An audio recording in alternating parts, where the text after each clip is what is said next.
What's up, everyone? I hope you're having a blessed day. I've got another banger video for you today, and this is part two to the most devastating portrayal of trauma, that being Natsuki Subaru. In the first part, we did everything up to the white whale of how the witch's cult was completely destroying the video over and over again, to Rem killing Subaru over and over again, and everything even before that. Let's see the end of season one of how he defeats the white whale, defeats the witch's cult, and saves the day in the end. Let's get through it.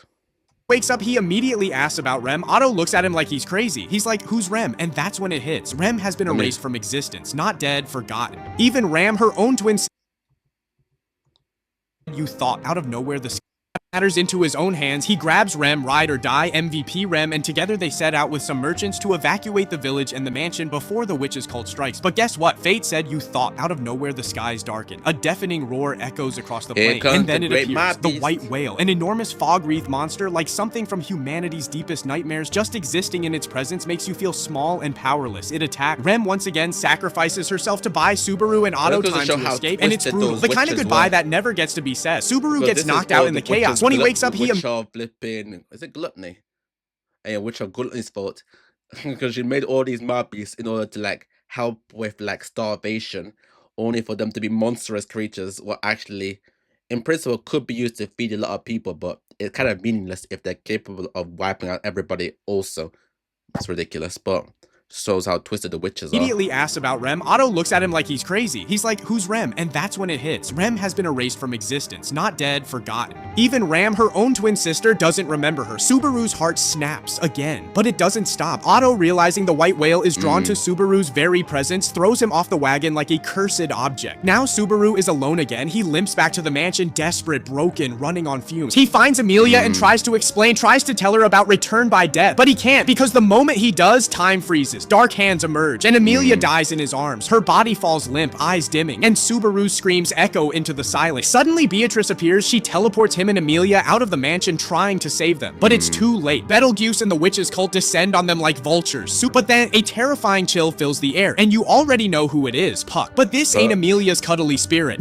This is Beast of the End Puck, an incarnation of nature's wrath. He annihilates the entire witch's cult, slaughters Betelgeuse in a blink, and then eyes glowing with grief and fury turns to Subaru. You let my daughter die. And without hesitation, he freezes Subaru to death. The last thing Subaru feels is his body turning to ice, cracking, breaking. But there's no fear on his face anymore. No screams, just laughter. That kind of laughter that sounds more like crying, unhinged, broken, gone. In that moment, Subaru dies not just physically, but emotionally, mentally, spiritually. That wasn't just a death. That was a full-blown mental collapse. After everything, the deaths, the madness, the ice, the loss, Subaru does what anyone would consider. He tries to run. He begs Rem to leave with him, to disappear into some distant land where witch cults and dead-eyed spirits don't exist, where maybe they can live quietly, where maybe, just maybe, he doesn't have to die again. But Rem doesn't flinch. She says she would run, but only with the Subaru she believes in, not the broken shell standing before her. She sees through his pain, sees the worth he's too blind to acknowledge, and then she pours her soul into a confession, a love confession that doesn't beg for anything back. She says she knows his heart belongs to Amelia, and still, she loves him anyway.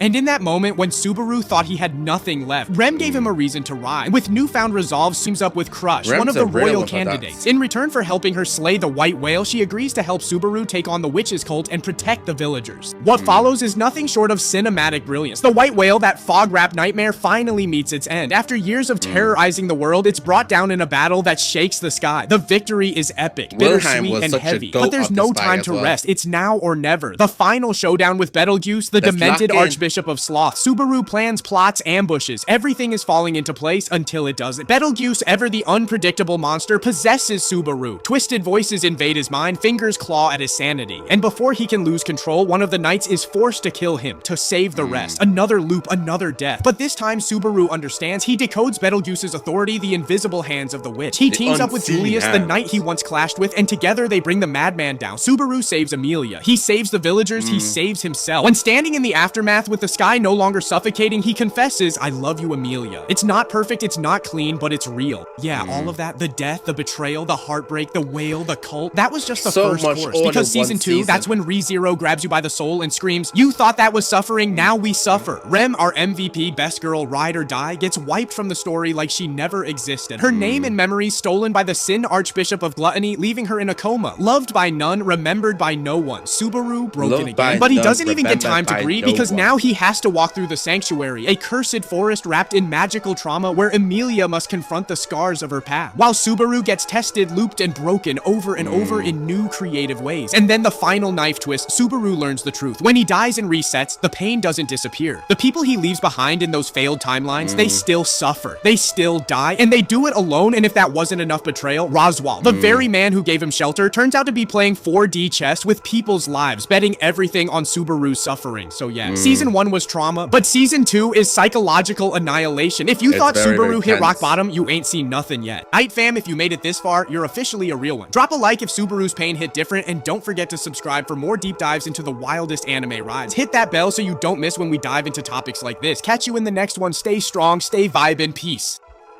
Nice. Magic. It's something that's been in anime for as long as anime has.